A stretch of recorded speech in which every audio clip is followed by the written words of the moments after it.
The sharp crack of splitting wood echoed through the pines as Asher Yates brought his axe down with practiced force, muscles rippling beneath his worn flannel shirt as the log surrendered to the blade.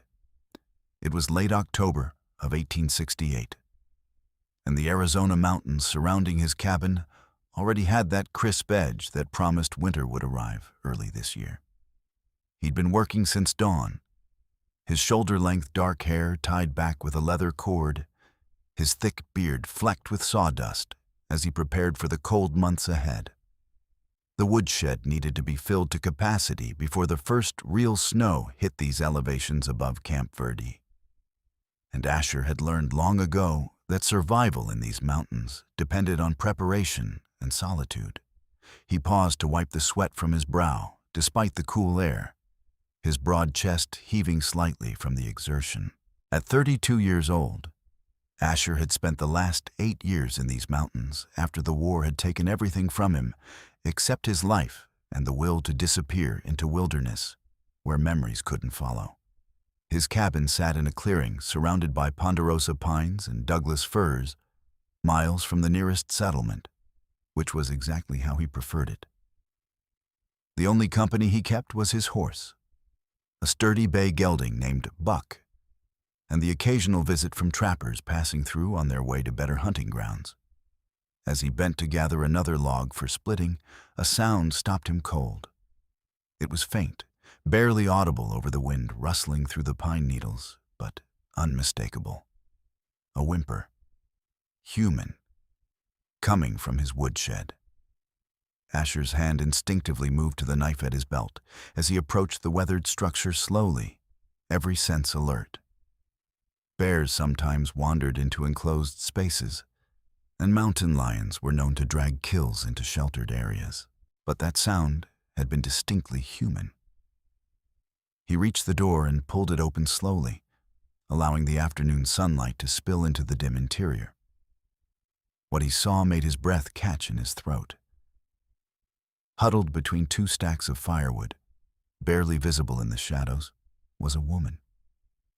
Her long black hair was matted with blood and dirt, her buckskin clothing torn and stained dark with what could only be more blood. She stared at him with eyes that held both terror and defiance, her brown skin pale beneath the grime.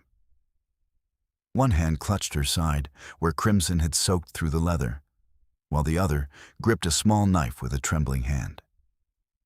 She was Comanche, he realized immediately, recognizing the particular style of her clothing and the beadwork that still clung to what remained of her dress. "Easy now," Asher said softly, raising both hands to show he meant no harm. "I'm not going to hurt you." The woman's grip on the knife tightened, and she said something in her native language, the words weak but fierce. She tried to press herself further back into the woodpile, and the movement made her gasp in pain.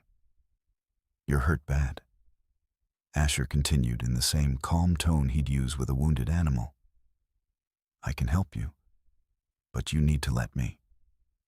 You understand English?" Her dark eyes searched his face, looking for any sign of threat or deception. Finally, she gave the slightest nod, though her knife remained raised. "My name is Asher. This is my cabin, my land. How long have you been hiding in my woodshed?" 2 days, she whispered, the words heavily accented but clear. "Maybe 3. I do not know." "Jesus," Asher muttered, glancing at the amount of blood that had pooled beneath her. "You've been bleeding all that time?" Another slight nod. Her eyelids fluttered, and he realized she was close to passing out from blood loss and exposure. "Listen to me," he said, taking a single, careful step forward. "You're going to die if I don't get you inside and treat those wounds. I know you don't have any reason to trust me, but right now, I'm all you've got. Will you let me help you?" The woman's gaze held his for a long moment, and he could see the calculation happening behind her eyes. She was weighing her options, few as they were. Finally, Her hand with the knife dropped slightly, and she nodded once more. Asher moved quickly then, crossing the distance between them and kneeling beside her. Up close, he could see just how bad her injuries were. A gunshot wound to her side, still seeping blood, deep cuts on her arms and legs, bruises everywhere. Someone had done their best to kill her and nearly succeeded. "I'm going to pick you up now," he told her. "It's going to hurt." "Everything hurts," she replied, her voice barely a whisper. He slipped one arm beneath her knees and the other behind her back, lifting her as gently as he could. Even so, she couldn't suppress a cry of pain. She weighed almost nothing, he realized, probably hadn't eaten in days. As he carried her out of the woodshed and toward his cabin, her head lolled against his chest, consciousness slipping away from her. "Stay with me," he urged, moving as quickly as he dared across the clearing. Just a little further. He kicked open the cabin door and carried her inside, laying her carefully on his bed.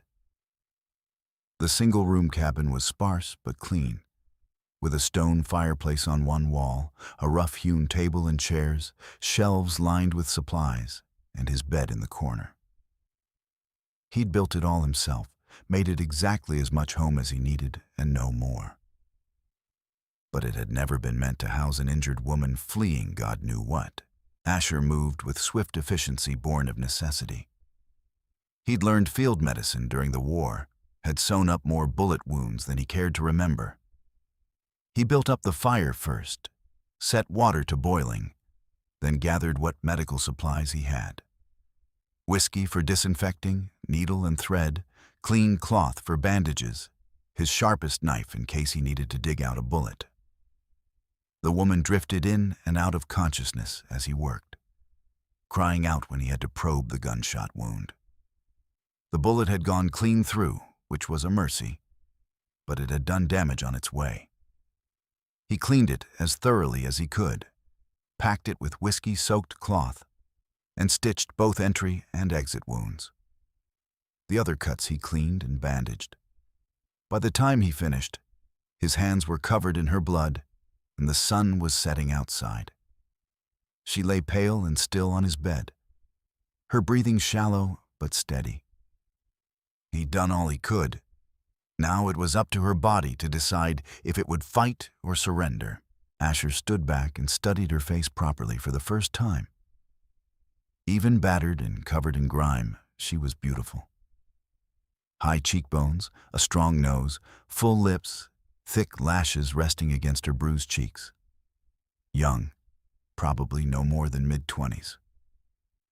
He wondered what her story was, how she'd ended up shot and hiding in his woodshed. But those questions could wait. If she survived the night, there would be time enough for answers. He cleaned his hands and arms in the wash basin, then stood staring at his bed where she lay unconscious. He had one bed, one room. The floor would have to do for him tonight. He grabbed a blanket and his bedroll, spreading them near the fire. It wouldn't be the first time he'd slept on hard ground, and it certainly wouldn't be the last. But as he settled down and listened to her labored breathing in the darkness, Asher found himself unable to sleep.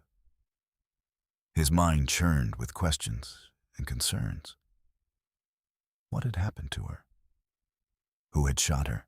Were they still looking for her? And what in the hell was he supposed to do with an injured Comanche woman in his cabin? The relationship between settlers and the Comanche in this territory was complicated and often violent. The cavalry was constantly running operations against various bands, and there were plenty of settlers who would shoot any Indian on sight, woman or not.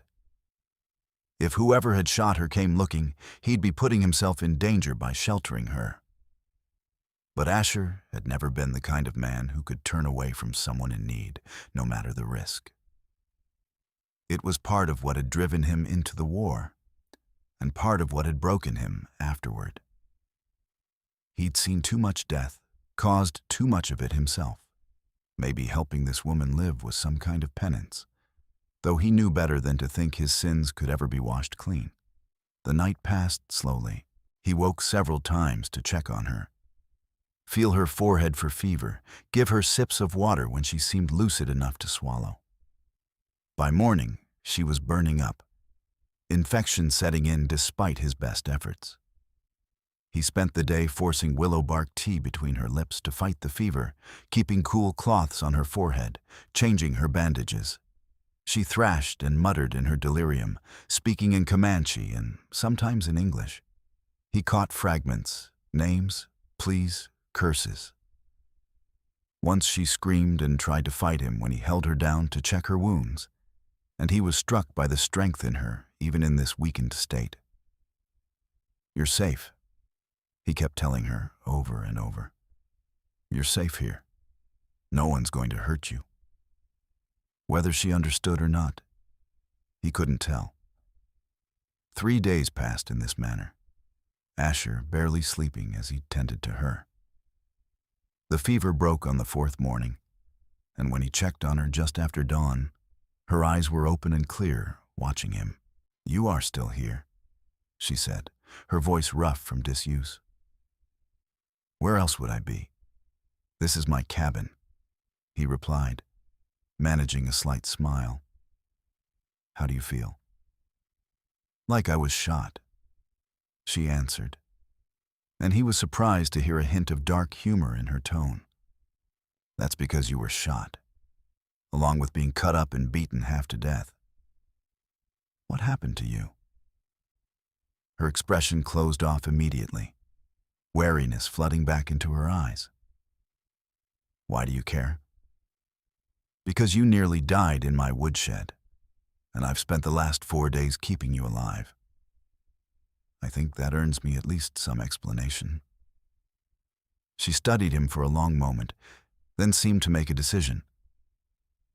"My name is Talasi Zenith."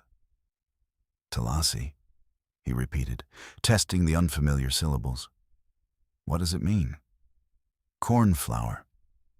My mother liked the blue flowers that grew near the mission where she was raised." Talasi tried to push herself up, gasped at the pain, and fell back against the pillow. "I need to leave. If they find me here, they will kill you too." "Nobody's going to find you here," Asher said firmly. "And you're not going anywhere in your condition. You'd be dead within a mile. Now tell me who they are." Talasi closed her eyes, exhaustion already overtaking her again despite having just woken. "Soldiers. They attacked our camp, killed everyone. I ran, but they chased me, shot me. I thought I lost them in the rocks, but I do not remember much after that. Just running, hiding, bleeding. Then I found your woodshed, and I could not go any further." The words were delivered flatly, but Asher could hear the grief and trauma beneath them. He'd heard similar stories before. The Army's operations against the Comanche were rarely discriminating about who they killed, and hostile was a label that got applied liberally to any Indian the soldiers encountered. "I'm sorry," he said quietly. "For your loss." Her eyes opened again, searching his face with obvious surprise. Whatever she'd expected from him, sympathy apparently wasn't it. "You do not hate my people?" "I don't hate anybody," Asher replied. "I've seen enough killing to last a lifetime. I came up here to get away from all that." "Yet you helped me. Why?" It was a fair question, one he'd been asking himself. "Because you needed help. It's that simple." Talasi looked skeptical but too tired to argue. Her eyes drifted closed again, and within moments she was asleep once more. Over the next week, Asher settled into a routine. He'd wake before dawn, check on Talasi and change her bandages, then go about his daily tasks of chopping wood, hunting for meat, and preparing for winter. He'd return several times throughout the day to bring her food, water, and medicine. evenings, he'd sit by the fire and work on repairs to his equipment while she slept. She grew stronger each day. By the end of the first week, she could sit up without help. By the middle of the second, she could stand and walk a few steps, though it clearly pained her. She was a stubborn patient, pushing herself harder than he thought wise. But he recognized in her the same fierce independence that drove him. During the times she was awake and alert, they talked. At first, it was just practical matters, but gradually they began to share more. Talassi told him about her band, about the life they'd lived moving with the seasons, about her family. Her mother had been educated at a Spanish mission as a child before returning to her people. Her father had been a respected warrior. She'd had 2 younger brothers and an older sister, all dead now. They wanted to move further south, she said one evening as Asher prepared their dinner. She was sitting up in bed, wrapped in blankets, her color finally returning to something healthy. Away from the settlers, away from the soldiers. But we were too slow. Winter was coming and we needed to prepare. It made us easy to find. How did you survive when the others didn't? Asher asked, stirring the rabbit stew he'd made. I was gathering wood when they came. I heard the shooting and hid. I watched them kill everyone. Her voice went flat again. When they left, I went back to see if anyone survived. My sister was still alive, but only for a few minutes. She told me to run, to not let them catch me. So I ran. They must have seen me because they came after me. I do not know why they cared about one woman. Asher could think of several reasons, none of them good, but he kept them to himself. You don't have to think about that now. You're safe here. For how long? Talassi challenged. Winter is coming. I cannot stay in your bed forever. You sleep on the floor because of me. The floor's fine, he said, which was a lie.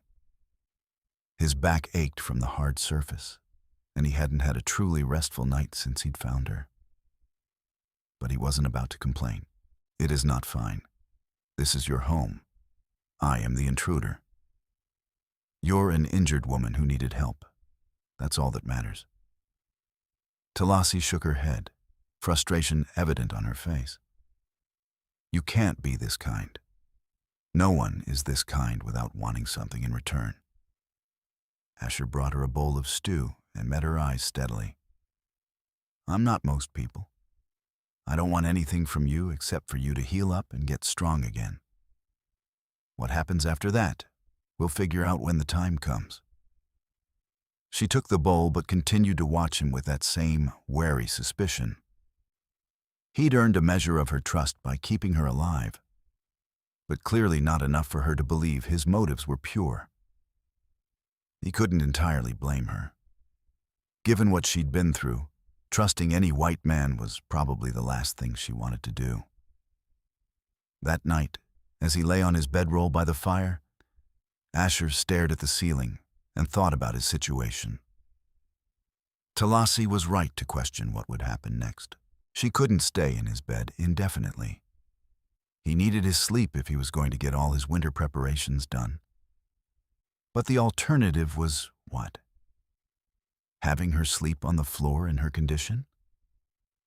That was unacceptable. The answer came to him as he was splitting wood the next morning. He'd build her a room, an addition to the cabin, separate but connected. She'd have her own space, her privacy, and he'd have his bed back. It would take time and materials, but he had both in adequate supply. The winter wasn't here yet, and he was a skilled carpenter. When he told Talassi his plan that afternoon, she stared at him as if he'd lost his mind. You want to build me a room? In your cabin? An addition to the cabin, yes. It makes sense. You need somewhere to stay while you recover, and I need to not be sleeping on the floor. This solves both problems. This is insane. You do not even know me. I know you well enough, Asher replied. And unless you've got somewhere better to go when you're healed, you're going to need shelter for the winter. These mountains get brutal when the snow really starts falling. You wouldn't survive a week out there. Talasi opened her mouth to argue, then closed it again. She knew he was right. She had nowhere to go, no one left to return to. Pride warred with practicality on her face, and practicality won. Why are you doing this? She asked quietly. Because it's the right thing to do, Asher answered. And because I have the means and the ability. That's reason enough. He started building the next day. The addition would extend from the back wall of the cabin, a single room about 10 feet square with its own small window, and a door that opened both into his main room and outside. He worked from sunrise to sunset, measuring and cutting logs, notching them to fit together, raising walls. It was hard, physical labor that made his muscles burn and his hands blister. But it felt good to be building something instead of just existing. Talasi watched from the cabin door when she was strong enough to stand for longer periods. At first she said nothing, but eventually she started offering suggestions, pointing out where he might want to adjust a beam or reinforce a corner. He realized she knew a fair amount about construction herself. My father built our lodge every time we moved, she explained when he commented on it. He taught all of us how it was done, said everyone should know how to make shelter. Smart man, Asher said, wiping sweat from his forehead. He was. The soldiers who killed him probably thought he was just another savage. The bitterness in her voice was sharp, and Asher didn't blame her for it. He'd seen how Indians were treated, the casual dehumanization, the assumption of violence and barbarism. He'd never participated in it himself, but he'd witnessed it, benefited from it even, by being white in a land that was being taken from its original inhabitants. For what it's worth, he said carefully, I'm sorry for what's been done to your people. It's not right, and it's not just. Talasi looked at him with something that might have been the beginning of respect. Pretty words from a white man. But you still benefit from our destruction. I know. Doesn't make it right. She nodded slowly, acknowledging the truth of that, if nothing else. The room took shape over the course of 2 weeks. Asher worked with focused determination, driven by a need to finish before the weather turned. He chinked the gaps between logs with mud and moss, built a sturdy door from pine boards, installed a small window with real glass that he'd been saving for some undefined future use. He even constructed a simple bed frame and filled a mattress tick with pine needles and what grass he could still find that wasn't brown and dead. Talasi grew stronger as he built. By the time he was finishing the room, she could walk around the cabin without help, could stand for extended periods without her wounds pulling painfully. The color had fully returned to her face, and though she was still too thin, she was eating well and gaining weight. She'd even started helping with small tasks around the cabin, insisting that she needed to contribute something. You have given me my life, she said when he protested. The least I can do is cook meals and mend clothes. So she took over the cooking, and Asher had to admit her meals were far better than his plain fare had been. She knew how to season meat with wild herbs, how to make the most of their limited supplies, how to bake bread in his Dutch oven that came out soft and delicious. His clothes, which had been held together by crude stitching and hope, were suddenly repaired with tiny, even stitches that would last. Working together, sharing space and meals, they fell into an unexpected rhythm. Asher found himself looking forward to coming back to the cabin after his day's work, to finding her there with dinner ready and a fire burning. They talked more freely now, about everything and nothing. She taught him words in Comanche. He told her about his life before the mountains, about the war and what he'd lost. Your wife? Talasi asked one evening, having picked up on his carefully vague references to the past. Dead. Cholera while I was away fighting. Our daughter, too. She was 3 years old. I never even got to bury them. Talasi reached across the table and touched his hand briefly, a gesture of sympathy that surprised him. I am sorry. To lose family is the deepest pain. Yes, it is. They sat in companionable silence after that, both understanding the weight of grief the other carried. The day Asher finished Talasi's room, he felt an odd mix of pride and something else he couldn't quite name. He'd built it for her, made it as comfortable and secure as he could manage. But finishing it also meant acknowledging that she was staying, at least for the winter. That his solitary life was no longer quite so solitary. Come see, he said, finding her at the stove stirring a pot of venison stew. She followed him to the new room, her eyes widening as she took it in. It wasn't much by most standards, but Asher had made it as nice as he could. The bed had a real mattress and blankets. There was a small table and chair, a shelf for personal items, a trunk at the foot of the bed. The window faced east, so she'd have morning light. The door had a latch on the inside so she could have privacy when she wanted it. Asher, she breathed, walking slowly into the space. This is beautiful. It's just a room, he said, uncomfortable with the emotion in her voice. No. She turned to face him, tears glistening in her eyes. It is more than that. It is home.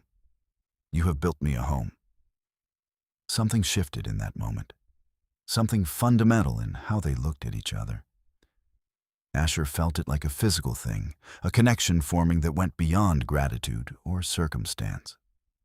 He saw Talasi not just as an injured woman he'd helped, but as a person he genuinely cared about, someone whose presence in his life had become important to him.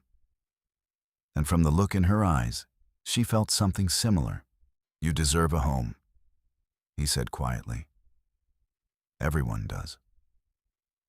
Talasi moved her few possessions into the new room that evening. She didn't have much, just the cleaned and mended buckskin dress she'd been wearing when he found her, a blanket he'd given her, and a small beaded pouch that had survived her ordeal. But she arranged everything carefully, making the space her own. That night, Asher slept in his own bed for the first time in weeks. It should have felt good to be back in familiar comfort. But instead he found himself missing the proximity to Talasi. He'd grown accustomed to hearing her breathing in the darkness, to being able to check on her easily if she needed something. The cabin felt strange with the new door closed between them, dividing the space into his and hers.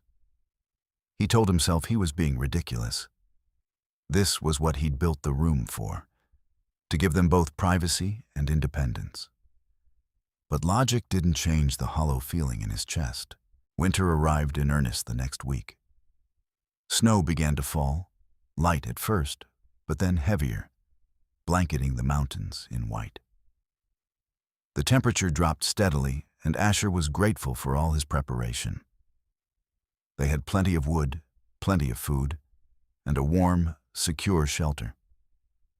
The addition he'd built for Talasi stayed warm thanks to heat coming through from the main cabin's fireplace, though he'd positioned it carefully to ensure she had her own space. Being snowed in together, they grew even closer. There was nowhere to go, nothing to do except the necessary tasks of daily survival and whatever they could find to occupy their time. Asher worked on repairing his traps and tack. Talasi sewed new clothes for herself from deerskin he'd been saving, creating a dress and leggings that fit her properly. They played card games in the evenings. She taught him a Comanche game played with marked stones. He read to her from his small collection of books. And she proved to be a quick study, already knowing some English reading from her mother's teaching and eager to learn more. The easy companionship they developed began to deepen into something more.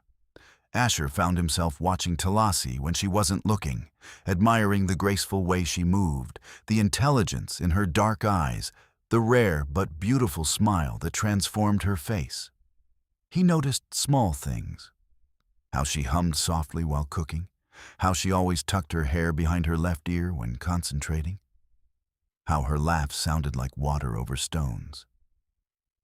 He tried to ignore the feelings growing in him. It was inappropriate, he told himself. She was his guest, someone he'd rescued who was dependent on him for survival. Getting romantically involved would be taking advantage of the power imbalance between them. Besides, she'd lost everything recently. The last thing she needed was him complicating her life further. But ignoring his feelings didn't make them go away. If anything, they grew stronger as November turned to December and the snow piled higher around the cabin. Talasi, for her part, found herself drawn to Asher in ways she hadn't expected and wasn't entirely comfortable with. He was unlike any man she'd known before, white or Comanche. He was strong and capable, but also gentle. He respected her space and her opinions. He never tried to take credit for saving her life or use it to manipulate her. He simply existed alongside her, sharing his home and resources without expectation of anything in return. She admired his body too, though she tried not to let herself dwell on it. She'd seen him chopping wood, muscles flexing beneath his shirt, sweat glistening on his skin despite the cold. His hands were large and calloused, but careful when they needed to be. His eyes were the blue of summer skies, startling against his tanned skin and dark beard. His presence made her feel safe in a way she hadn't felt since before the massacre.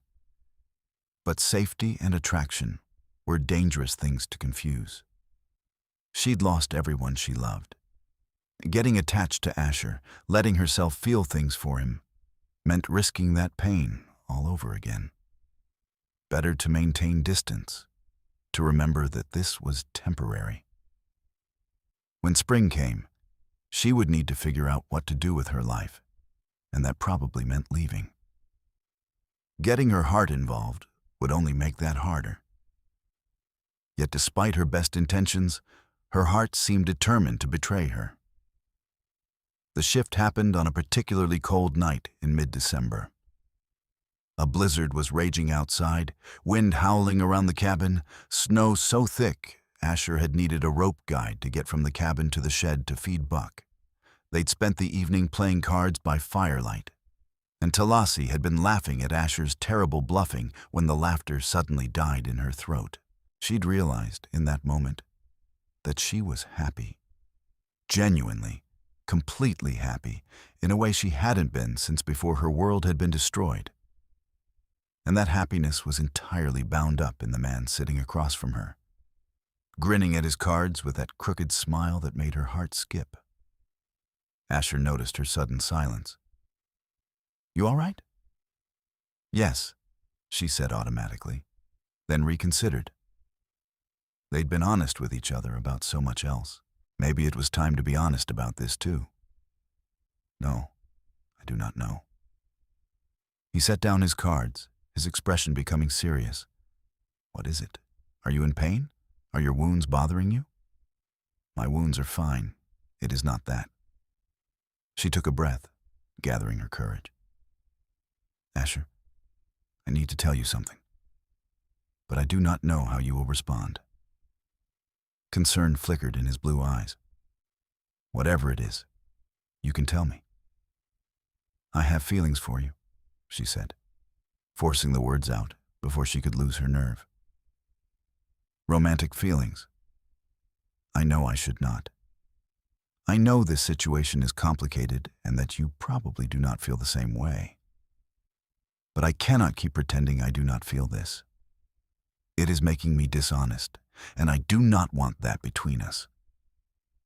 Asher stared at her, his expression unreadable. The silence stretched out, and Talasi felt her stomach sink. She'd made a mistake. She'd ruined everything.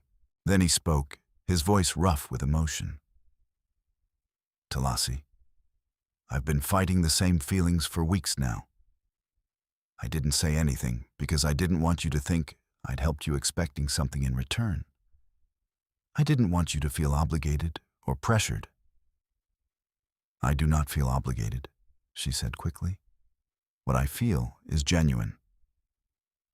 Then we're both in the same situation, he said, a smile starting to curve his lips. Both wanting something and both too worried about complicating things to say so. Talasi felt a laugh bubble up, relief and joy mixing together. We are fools. Probably, Asher agreed, but at least we're honest fools now. He stood and moved around the table, offering her his hand. She took it, letting him pull her to her feet. They stood close together, and she could feel the heat radiating from his body, see the nervous hope in his eyes. "Can I kiss you?" he asked softly. In answer, she rose onto her toes and pressed her lips to his. The kiss was gentle at first, tentative, both of them testing this new territory. But it quickly deepened as weeks of suppressed longing found release. Asher's arms came around her, pulling her close, and Talasi melted into his embrace. He was so warm, so solid, and kissing him felt like coming home. When they finally broke apart, both breathless, Asher rested his forehead against hers. "I want this," he said. "I want you, but only if you're sure. Only if this is really what you want." "I am sure," Talasi replied. "I have lost so much. But I have found you, and that feels like fate giving me a second chance. I do not want to waste it by being afraid." "Then we do this right," Asher said firmly. "We take our time. We figure out what this means for both of us. And if you ever change your mind, if you ever want something different, you tell me. No obligation, no pressure. Agreed?" "Agreed," she said, and kissed him again. They spent the rest of the evening talking about what they wanted, what scared them, what the future might hold. It was a conversation full of honesty and vulnerability, and by the time they finally went to their separate rooms for the night, Talasi felt lighter than she had in months. Their relationship developed slowly over the following weeks, both of them mindful of taking things at a pace that felt right. They held hands while sitting by the fire. They stole kisses when the mood struck. They talked endlessly, learning each other's histories and hopes and dreams. Asher told Talasi about growing up in Missouri, about meeting his late wife at a church social, about the farm he'd planned to return to after the war. Talasi told him about learning to ride before she could properly walk, about the traditional stories her grandmother had told, about the freedom of moving with the seasons and living close to the land. They were different in so many ways, from such different worlds, but they were also the same where it mattered. Both had lost everything and rebuilt themselves in the aftermath. Both valued honesty and kindness. Both had been forged by hardship into stronger, more resilient people. Christmas came, and Asher surprised Talasi with a gift. He'd carved her a small wooden box, sanded smooth and polished to a shine. Inside was a silver chain and pendant he'd had for years, one of the few precious things he'd kept from his old life. "It was my mother's," he explained as Talasi stared at the delicate piece. "She gave it to me before she died, told me to give it to someone special someday. I want you to have it. Asher, this is too much. I cannot take something that means so much to you." "You mean that much to me," he said simply. "Please, I want you to have it." Talasi's eyes filled with tears as she let him fasten the chain around her neck. The pendant rested just below her throat, a tangible symbol of his feelings for her. "I have nothing to give you in return," she said, distressed. "You've given me plenty. You've given me reason to care about something again. That's worth more than any object." For her part, Talasi spent the next week working on her own gift, even though the holiday had passed. She took apart the beadwork from her old dress, the one she'd been wearing when Asher found her, and created something new. Using sinew and careful stitches, she made a small beaded band that could be tied around a wrist. The pattern was traditional Comanche, meant to bring protection and good fortune. She presented it to him one evening as they sat by the fire. "In my culture, a woman gives such things to a man she cares for," she explained as she tied it around his wrist. "It is a symbol of my regard for you, and a prayer that you will always be safe." Asher looked at the intricate beadwork, clearly moved. "It's beautiful. Thank you, Talasi. You saved my life. This seems a small thing in comparison." "It's not small. Nothing from you could ever be small to me." The new year of 1869 arrived with a fresh snowstorm that lasted 3 days. They were completely snowed in, the drifts reaching halfway up the cabin walls. But inside, they were warm and safe and increasingly in love. On the second night of the storm, as wind rattled the shutters and snow hissed against the windows, Talasi made a decision. She emerged from her room to find Asher banking the fire for the night, preparing to go to bed. He looked up as she approached, and something in her expression made him straighten. "Talasi, I do not want to sleep alone tonight," she said. "I want to be with you, truly with you." Asher's breath caught. "Are you certain?" "I am certain," she replied, reaching up to touch his bearded face. "I want this. I want you, if you want me to." "God, yes," he breathed, capturing her hand and pressing a kiss to her palm. "I want you so much it terrifies me." She smiled. "Then be terrified with me." He kissed her then, deep and hungry, and she responded with equal passion. When he swept her up in his powerful arms and carried her to his bed, she wrapped her arms around his neck and knew without doubt that this was right. This was where she was meant to be. They made love slowly, carefully, learning each other's bodies with reverence and desire. Asher was gentle with her, mindful of her still healing wounds. But Talasi urged him on, wanting all of him. When they finally came together, it felt like something fundamental clicking into place, 2 broken pieces forming a whole. Afterward, they lay tangled together in his bed, her head on his broad chest, his hand stroking her long dark hair. "Stay here," he murmured. "Don't go back to your room. Stay with me." "Are you sure?" "I've never been more sure of anything. I love you, Talasi. I know it's fast, and I know our situation is complicated. But I love you. I want you here, in my bed, in my life, for as long as you'll have me." Talasi felt tears prick her eyes. "I love you too. I did not think I would ever feel this way again, did not think I wanted to. But you have given me so much more than just my life back. You have given me a future to look forward to. Then let's look forward to it together." They fell asleep wrapped in each other's arms, and when Asher woke the next morning to find Talasi still there, her face peaceful in sleep, he felt a contentment he'd thought lost forever. From that night on, they shared his bed.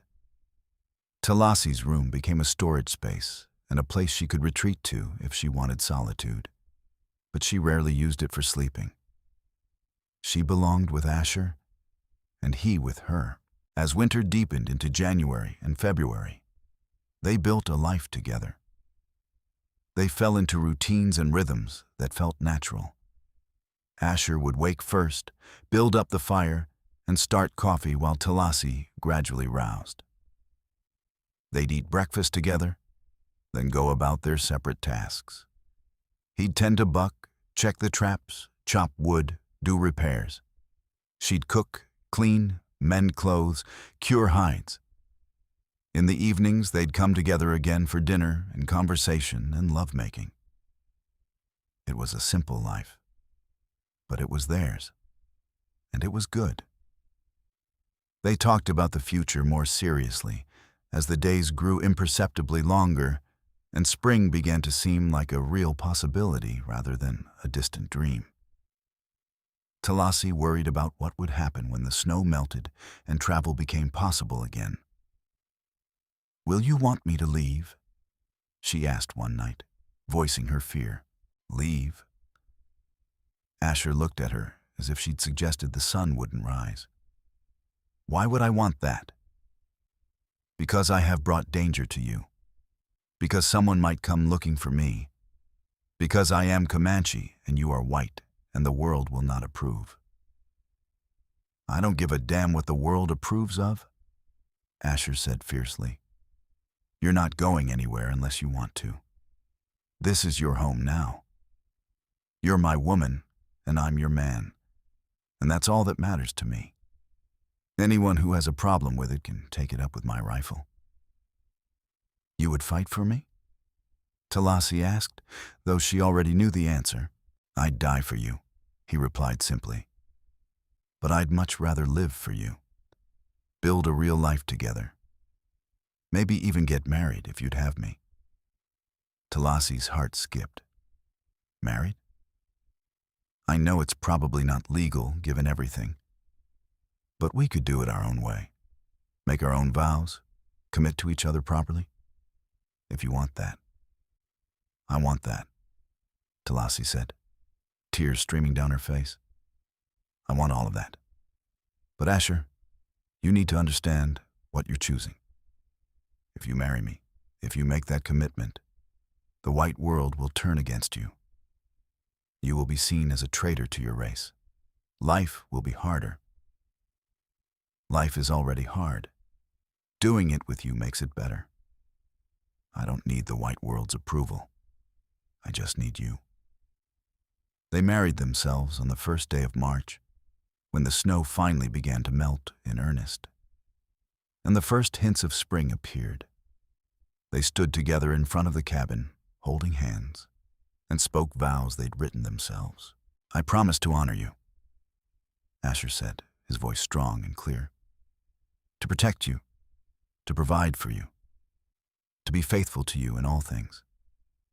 I promise to respect your heritage and your people, to learn from you, to grow with you.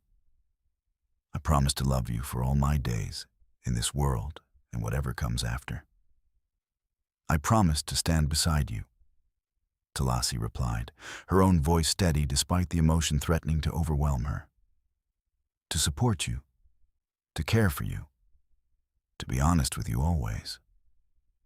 I promise to share my life with you fully, to trust you with my heart even though it has been broken before. I promise to love you fiercely and completely today and all the days we have together." They sealed their vows with a kiss, and though there were no witnesses except Buck the horse and the pine trees, it felt as sacred and binding as any ceremony performed in a church. That night, they celebrated their union properly, making love with a new intensity born of commitment and certainty. Talassi felt transformed by the vows they'd spoken, by the knowledge that Asher had chosen her fully and completely. She was no longer just a woman he'd rescued and grown to care for. She was his wife, his partner, his equal. Spring arrived fully in April, bringing with it warmer temperatures and new growth. The snow retreated to the highest peaks, and the forest came alive with birdsong and budding leaves. Asher and Talassi emerged from their winter cocoon, blinking in the bright sunshine, ready to embrace the new season together. They worked side by side to plant a garden, Talassi teaching Asher the three sisters' method she'd learned from her mother. Corn, beans, and squash planted together in mutual support. They repaired winter damage to the cabin and outbuildings. They explored the mountain trails together, Asher showing Talasi the landmarks and boundaries of the territory he considered his. Talasi showing him plants and herbs she could use for medicine and cooking. It was during one of these explorations, in early May, that they encountered the first sign that their isolated existence might be threatened. They were several miles from the cabin, following a creek that ran cold and clear with snowmelt, when Talasi suddenly grabbed Asher's arm and pulled him down behind a fallen log. "What is it?" he whispered. "Riders," she breathed, pointing through the trees. Asher looked and saw them. 3 men on horseback, moving slowly along a game trail on the far side of the creek. They were too far away to make out details, but even from this distance, he could see they were armed and looking around with purpose. Looking for something, or someone. They stayed hidden until the riders moved out of sight. Then Talasi turned to him with fear in her eyes. "They are looking for me. I know it. After all this time, they are still looking." "You don't know that for certain," Asher said, though his gut told him she was probably right. "Could be hunters or trappers, or just men passing through." "Armed men moving in a search pattern? No. They are looking for something, and I am the only thing in these mountains worth searching for." They hurried back to the cabin, both on edge. Asher checked and loaded all his weapons: 2 rifles, a shotgun, his pistol, and several knives. Talasi watched with growing dread. "We should run," she said. "Leave here before they find us." "Run where?"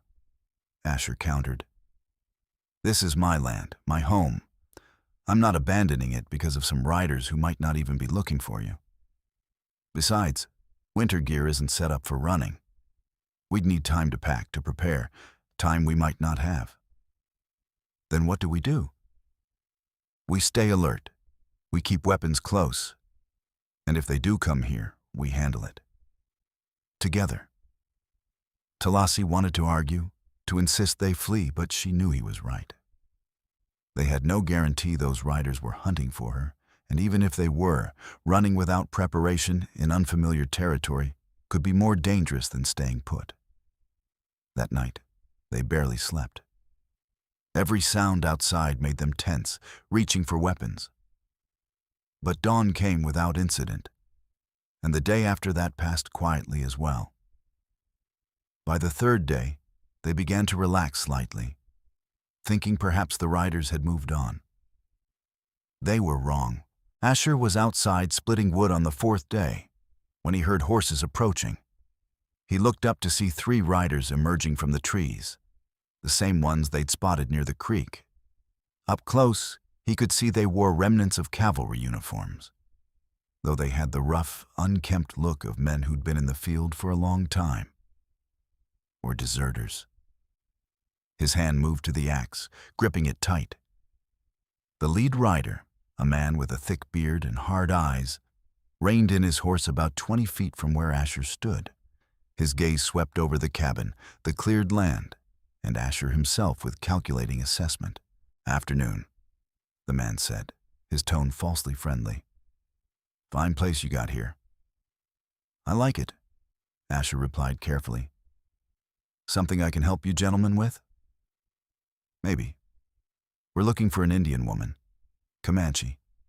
She escaped after we cleared out a hostile camp last fall. We tracked her to this area, but the trail went cold with the snow. You seen any Indians around here?" "No," Asher lied without hesitation. "I stay pretty isolated up here. Don't see much of anyone." The rider's eyes narrowed. "That's interesting, because we found signs of someone hiding in various places over the winter. Shelters that had been used, fire pits, that sort of thing. You sure you haven't seen anything?" "Sure as I can be. Like I said, I keep to myself." Another rider spoke up, a younger man with a cruel twist to his mouth. "Maybe we should search his cabin, just to be thorough." "Now hold on," Asher said, his grip tightening on the axe. You've got no cause to search my property. I've told you I haven't seen any Indians. That should be enough. Except you're lying, the lead rider said, his friendly facade dropping away. I can see it in your face. You're hiding her. That Indian whore is here somewhere, and you're protecting her. Inside the cabin, Talasi pressed herself against the wall beside the window, Asher's loaded rifle in her hands. She could hear everything, could see the confrontation developing. Her heart pounded with fear, not for herself, but for Asher. These men would kill him for protecting her. She couldn't let that happen. You need to leave, Asher said, his voice hard as iron. This is my land, and I'm telling you to get off it, now. Or what? The young rider sneered. You'll attack 3 armed men with an axe? If I have to. The lead rider laughed. You've got balls, I'll give you that. But you're also stupid if you think you're going to keep us from searching that cabin. Boys, dismount. Let's see what we can find.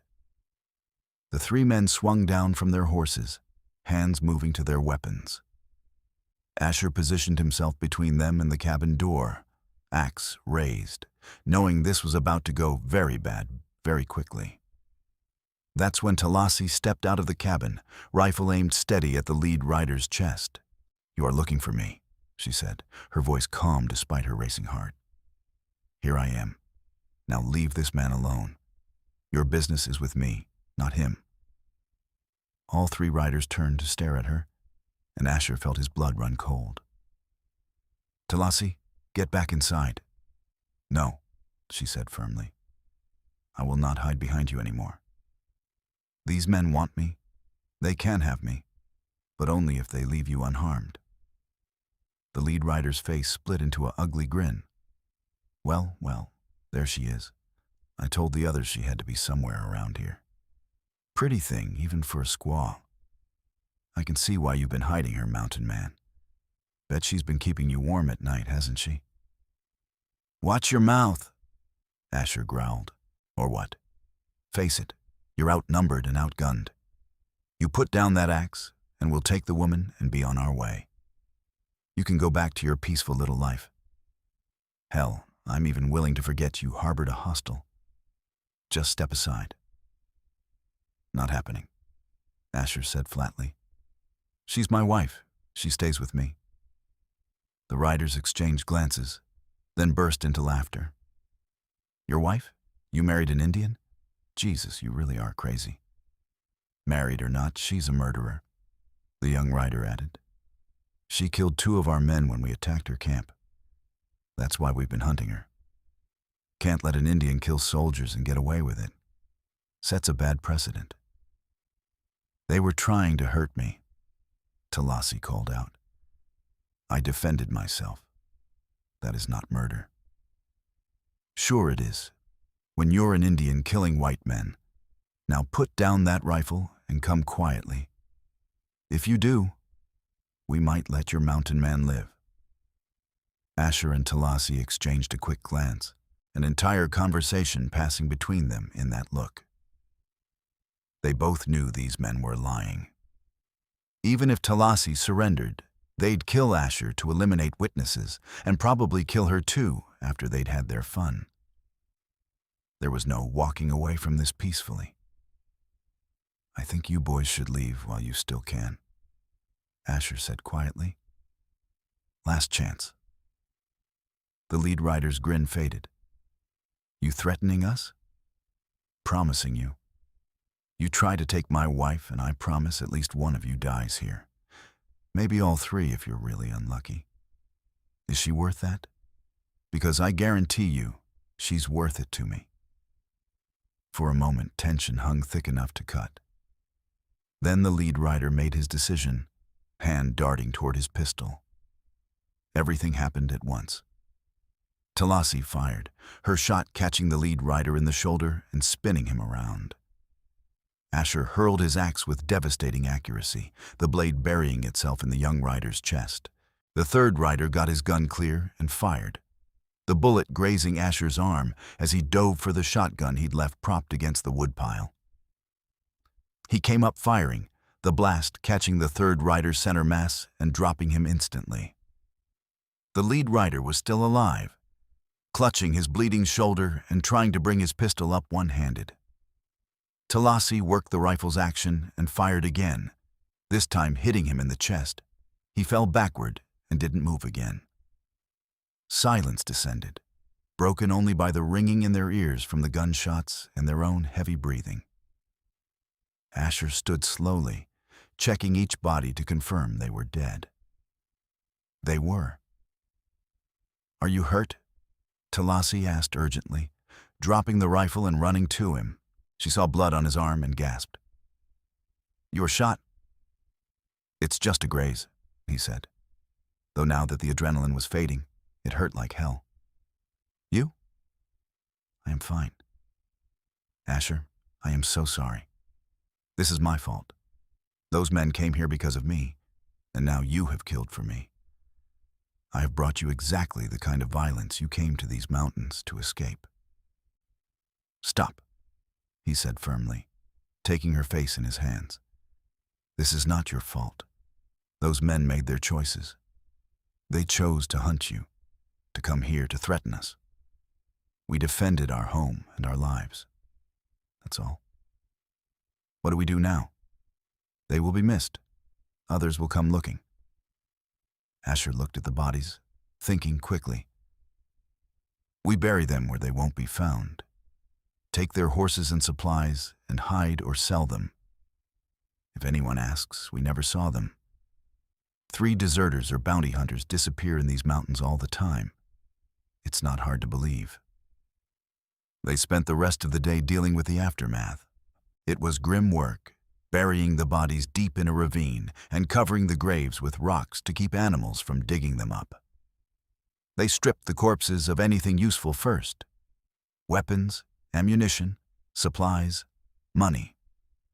The horses they kept, figuring 3 additional mounts could be useful, and Asher knew a trader down in Camp Verde who wouldn't ask too many questions.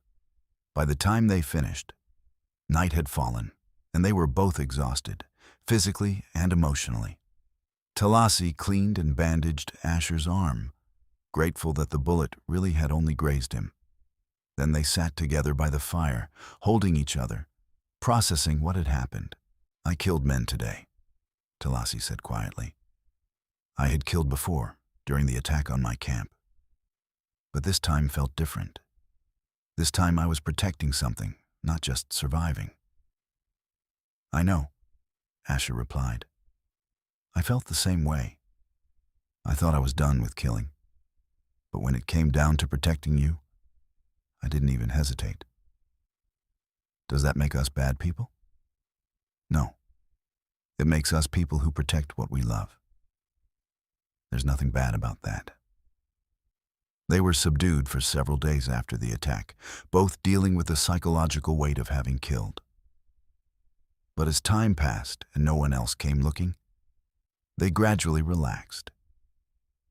Life returned to something resembling normal. The garden grew. Summer arrived in full, bringing warm days and cool nights. They worked, they loved. They built their life together. In August, Talasi realized she was pregnant. She'd suspected for a few weeks, but it wasn't until she was certain that she told Asher. She found him repairing the corral fence one afternoon, his shirt off in the summer heat, muscles gleaming with sweat. She watched him work for a moment, admiring him, grateful for him, before calling his name. He looked up and smiled, that crooked grin that still made her heart skip. "What's up?" "I need to tell you something important."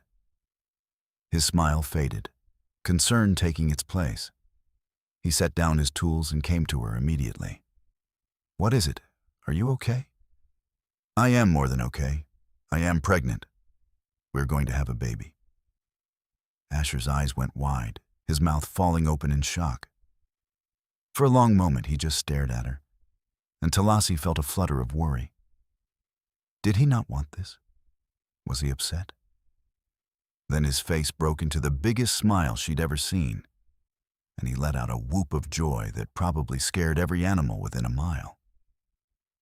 He swept her up in his arms, spinning her around, laughing with pure happiness. "A baby! We're having a baby! Talassi, that's incredible. That's the best news I've ever gotten." She laughed too, relieved and joyful. "You are happy?" "Happy? I'm over the moon. We're going to be parents. When? How are you feeling? Do you need anything? Should you be resting more?" "Asher, breathe," she said, still laughing. "I am fine. The baby will come in late winter or early spring, I think. And yes, I am happy too. I did not know if I would ever have children after losing my family. But now we will have our own family, our own beginning." "Our own family," he repeated, the words full of wonder. He placed his hand gently on her stomach, which didn't show any sign of pregnancy yet. "Hello in there, little one. This is your father. I'm going to love you so much." Talassi felt tears stream down her face, overwhelmed by emotion. This man, this beautiful, strong, gentle man, had given her everything. Safety, home, love, and now a child. She'd thought her life was over when the soldiers attacked her camp. Instead, it had been a different kind of beginning. The pregnancy progressed smoothly through fall and into winter. Asher was attentive to the point of being overprotective, constantly worrying about Talassi doing too much or getting too tired. She tolerated it with good humor, understanding that he was nervous about something happening to her or the baby. He'd already lost one wife and child. The fear of losing another family haunted him, though he tried to hide it. "Nothing is going to happen to me," she assured him regularly. "Women have been having babies since the beginning of time. My mother had 4 children with no problems. I am strong and healthy. We will be fine." "I know. I just worry." "Worry less. Trust more. Trust me. Trust my body. Trust that we are meant for this." As her belly grew and winter set in again, they prepared for the baby's arrival. Asher built a cradle from pine, sanding it smooth and carving protective symbols that Talassi taught him. She sewed small clothes from the softest deerskin she could prepare, making tiny leggings and shirts and blankets. They talked endlessly about names, about what kind of parents they wanted to be, about the future they'd build for their child. "I want to teach our children both our ways," Talassi said one evening, her hands resting on her swollen belly. "Your culture and mine. They should know where they come from, all of it." "Agreed," Asher said. "They'll be part of both worlds, and that's a strength, not a weakness. We'll make sure they understand that. They will face prejudice, people who will hate them for being half Indian. Then we'll teach them to be strong, to be proud of who they are, to stand up for themselves, and we'll always be there to protect them. Until we cannot be, we will not live forever, Asher." "No, but we'll live long enough to give them the foundation they need. That's all any parent can do." The baby came on a cold night in late February of 1870. Talassi's labor started just after sunset, and Asher was immediately a nervous wreck, despite having delivered foals and calves without issue. Delivering his own child was entirely different, and he was terrified something would go wrong. But Talassi remained calm throughout, breathing through the contractions, drawing on inner strength that Asher could only marvel at. She coached him through what needed to be done, and though the labor was long and difficult, everything proceeded normally. Their son was born just as dawn was breaking, crying lustily as he entered the world. Asher cut the cord with shaking hands, then wrapped the baby in soft blankets and handed him to Talassi. She took her son with tears streaming down her face, counting his fingers and toes examining every perfect inch of him. "He is beautiful," she whispered. "He's perfect," Asher agreed, sitting beside her on the bed and putting his arm around both of them. "You're perfect. You did so well." "We have a son," Talasi said, wonder in her voice. "A son, Asher. What should we name him?" They'd discussed names but hadn't settled on anything definite. Now, looking at her son's tiny face, Talasi knew. "His name should be Dakota," she said. "It means friend to everyone. I want him to build bridges between our peoples, to be someone who brings people together rather than drives them apart." "Dakota," Asher repeated, testing the name. "Dakota Yates. I like it. It's strong." "Dakota Zenith Yates," Talasi corrected. "He should have my name too, since I am his mother." "Of course. Dakota Zenith Yates. Welcome to the world, son." The baby, exhausted from being born, had already fallen asleep in his mother's arms. Talasi looked up at Asher, her expression full of love and gratitude. "Thank you," she said softly, "for everything.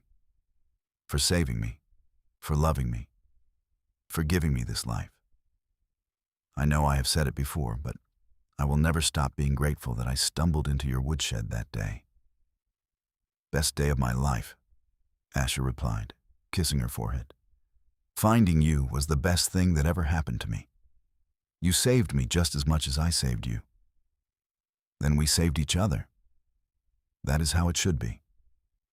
They sat together, parents now, marveling at the tiny life they'd created. Outside, the world continued on, harsh and often cruel. But inside their cabin, there was only love, warmth, and hope for the future. The next months were exhausting and wonderful in equal measure. Dakota was a healthy baby with a good set of lungs, and he made his needs known loudly and frequently. Asher and Talasi took turns walking him when he was fussy, feeding him, changing him, and trying to catch sleep whenever the baby did. Despite the exhaustion, Asher had never been happier.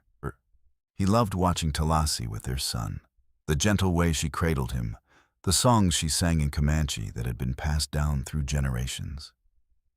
He loved the feeling of that small, warm body sleeping on his chest, the complete trust and dependence. He loved being a father, being part of a family again. Spring came and went, then summer.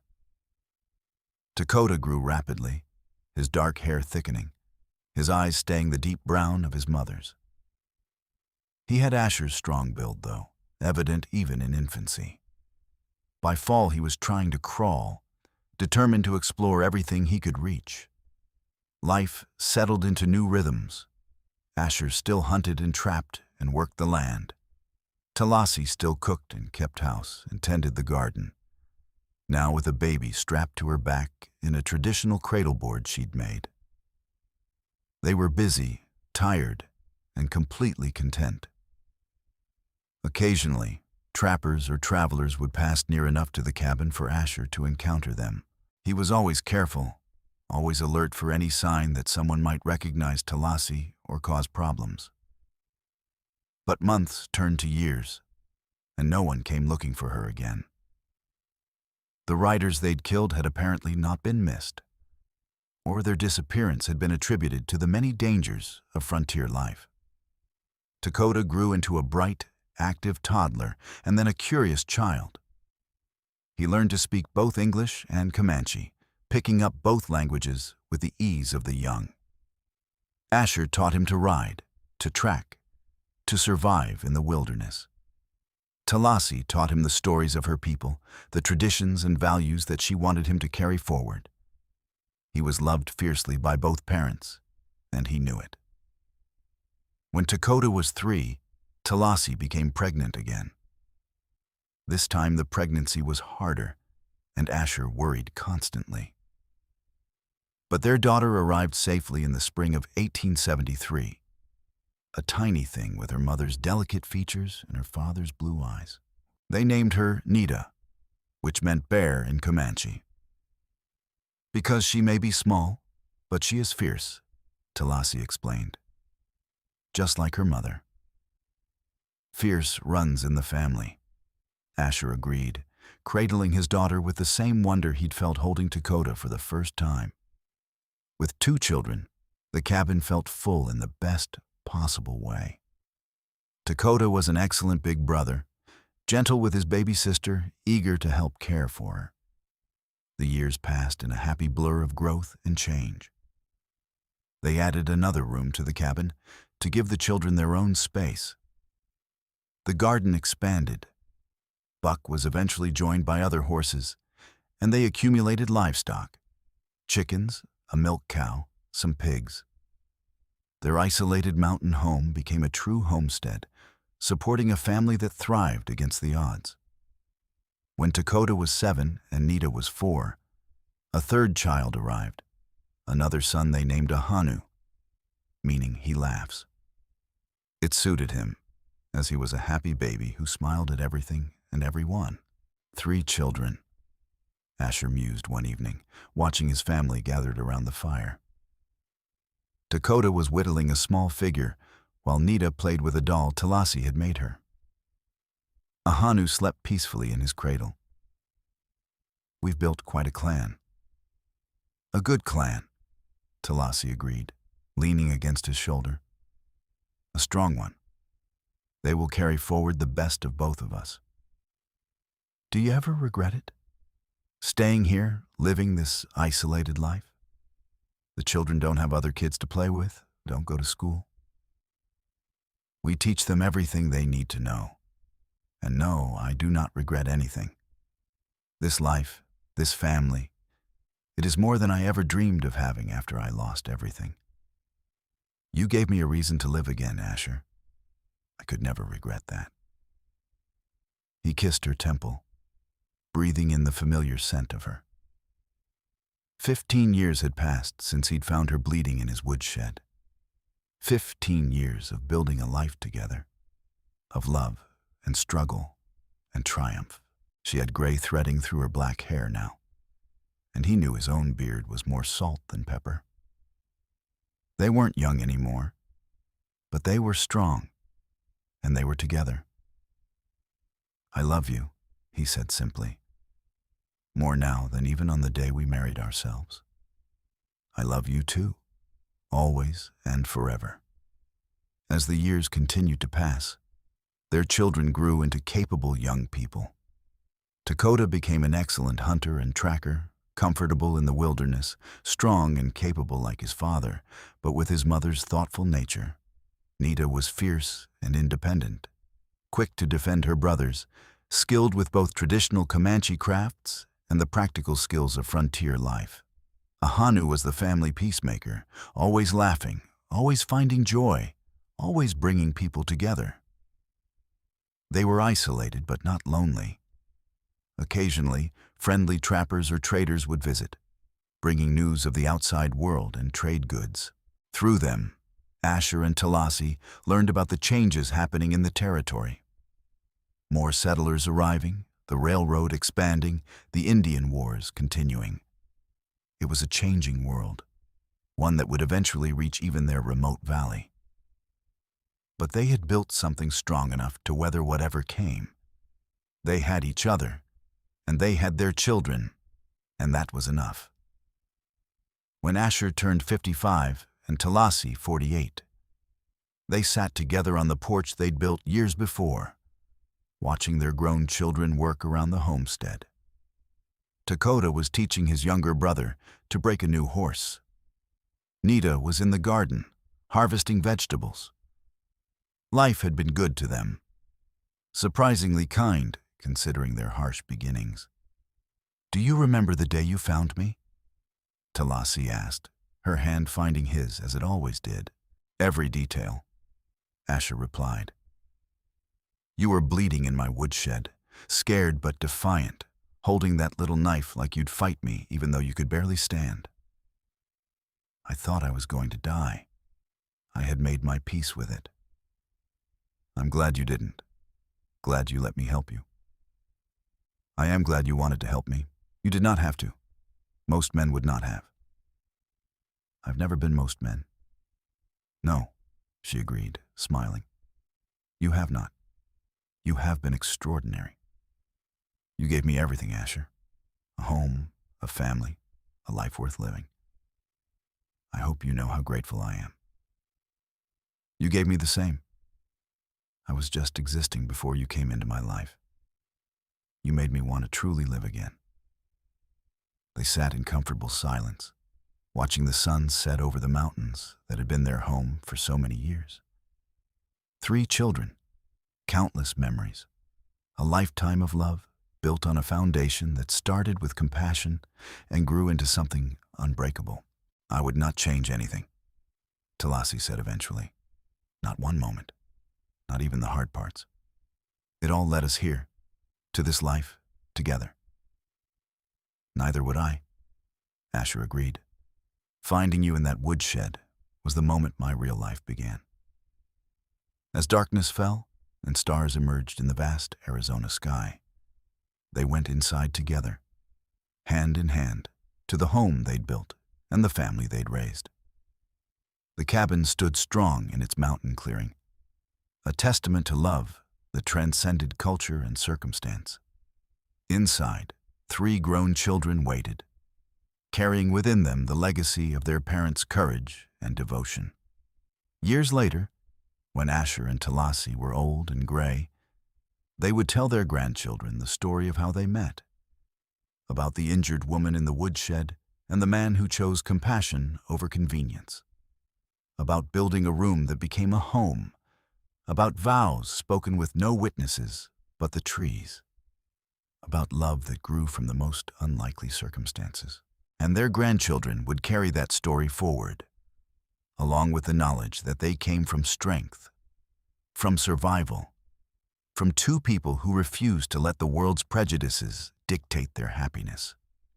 The Yates family would grow and spread, always remembering where they came from, always honoring the courage it took for their grandmother to trust the stranger who found her and their grandfather to protect what he loved. But on this night, with their children grown and the future stretching ahead full of possibility, Asher and Talasi simply held each other close and gave thanks for the improbable gift they'd been given. A love forged in blood and survival, strengthened through hardship, and lasting for a lifetime. The mountain man who found the injured Comanche woman in his woodshed had built her a room immediately. But in doing so, he'd built something far more important. He'd built a future, a family, and a love that would endure long after they were both gone. And that, Talasi thought as she drifted to sleep in her husband's arms, was the greatest gift of all. In the decades that followed, their children would tell how their father had been the strongest man in the mountains, how his arms could fell trees and build homes, and hold those he loved with infinite gentleness. They would describe how their mother had been resilient and wise, carrying the traditions of her people forward while embracing a new life. They would speak of a love that had overcome every obstacle, that had created beauty from tragedy, that had proved that family was what you built, not just what you were born into. The cabin in the mountains would stand for many years, eventually becoming home to their children and grandchildren, each generation adding their own improvements and stories. The room Asher built for Talasi would house countless family members over the years, and each would hear the story of why it was built, of the wounded woman who found shelter and the man who gave her a home. And though the world outside would continue to change, becoming more modern and connected, the values that Asher and Talasi instilled in their family would remain constant. Compassion over prejudice, love over hatred, building up rather than tearing down. These were the lessons they taught, not just with words, but with the example of their lives. On a quiet evening, many years later, when both Asher and Talasi had passed peacefully in their sleep, their children and grandchildren gathered in the cabin to celebrate their lives. Stories were shared, tears were shed, laughter rang out as favorite memories were recalled. And at the center of it all was the understanding that everything good in their family's life had started with a simple act of kindness. A man could have turned away from an injured stranger, could have told himself it wasn't his problem, that helping was too dangerous, too complicated. But Asher Yates had chosen differently. He'd chosen compassion, and in doing so, he'd changed not just his life, but the lives of everyone who came after. Dakota, now an old man himself, stood in the room his father had built for his mother all those years ago and felt the weight of that legacy. He touched the wooden walls, still solid after all this time, and remembered his father's words. A man's worth is measured by what he builds, not what he takes. Build something good, son. Build something that lasts. Asher had built something that lasted. A home, a family, a love story that would be told for generations. And it had all started on a cold October day in 1868, when a mountain man found an injured Comanche woman hidden in his woodshed and built her a room immediately. But he'd given her so much more than a room. He'd given her hope, healing, love, and a future she thought she'd lost forever. And she'd given him the same in return, two broken people becoming whole together, two separate lives becoming one story worth telling. That was the legacy they left behind. Not wealth or fame, but love.